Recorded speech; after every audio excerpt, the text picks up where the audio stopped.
大家好，歡迎嚟到 NS2 嘅首發馬里奧賽車世界 Mario Kart World 嘅評測。遊戲只係出咗2日啫，所以呢條片我唔會俾到好深入嘅內容介紹俾你，只係講下我對呢個遊戲嘅初印象，俾你自己判斷究竟應唔應該去買。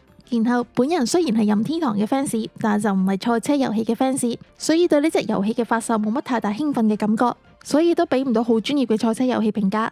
呢段片會用普通玩家嘅角度去敘述。開始之前記得 like、share 同埋 subscribe， 你嘅支持對我嚟講好重要㗎。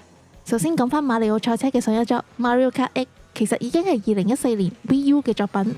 NS1 上面嘅只係加咗料嘅冷飯。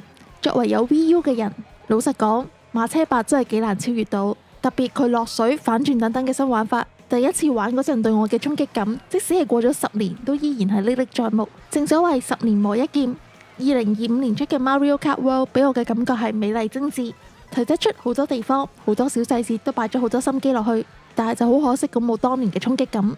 正可能任天堂知道馬車8喺競技上邊已經好難去超越，所以今次嘅賣點係開放世界。而開放世界呢個亦都係我覺得今次 Mario Kart World 最好玩嘅地方。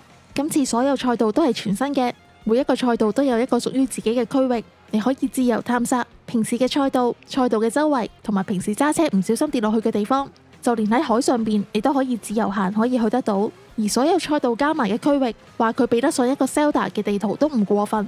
地圖上邊有好多唔同嘅小挑戰等緊你，挑戰贏咗會有貼紙俾你去開圖鑑，仲有好多唔同嘅彩蛋、金幣同埋特殊嘅嘢等緊你去發掘同埋收集。例如你可以揸大貨車、UFO 等等。比起賽車競技，我更加中意呢個類似於 Mario Odyssey 嘅冒險元素，自由自在咁揸車發掘新嘢嘅模式。感覺上地圖上面嘅元素冇翻1年半載都唔會揾得晒出嚟。然後講翻佢嘅競技模式，呢個模式我就主要講下新嘅元素。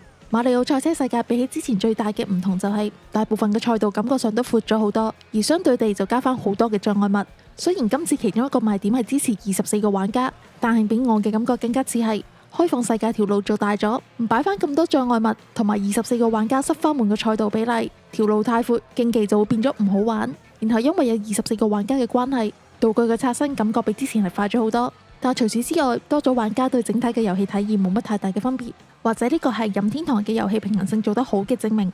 由於條路闊咗，所以賽道嘅設計都多咗好多分岔路、輔道、隱藏路。分岔路嘅地方有部分會比較窄，增加翻個緊張刺激感。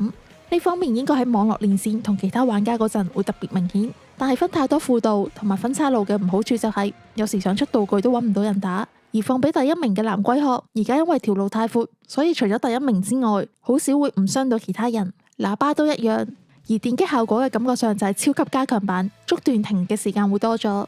然後去到新道具方面，金錢嘅龜殼會噴錢，但係每個人都會攞到，感覺上會有啲蝕底。隨者一次過可以連續射幾個，如果前面咁啱有一堆人，你嘅命中率應該會好高。冰花同埋火焰花嘅玩法係一樣嘅，羽毛嘅話可以 flip 一下。俾人攻擊嗰陣要嚟躲避，或者上去一啲特別嘅地方，例如欄杆之類，應該都會好有用。卡美克嗰個魔法攻擊會將你隨機變成一樣嘢，我試過俾人變做綠寶寶，同埋所有道具都會by default放喺後邊。喺人物方面，因為要有24個人，所以都加咗好多新嘅角色。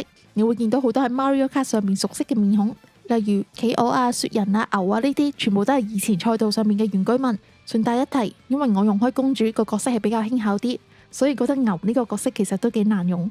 賽道上邊會有外賣，你食外賣嘅話就可以解鎖角色嘅新衫。本身我以為嗰啲特別裝扮只係一次性，但係估唔到佢會永久開放嗰個裝扮俾你用。想開圖鑑嘅就記得食多啲外賣啦。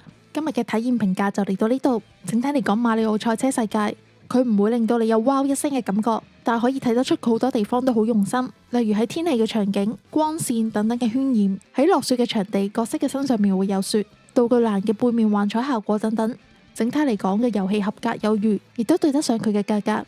如果想睇實際嘅遊戲畫面，歡迎訂閱呢個頻道去睇我嘅直播或者補檔，同埋記得 like、share 同埋訂閱呢個頻道去收睇最新嘅資訊。我哋下次見啦，拜拜。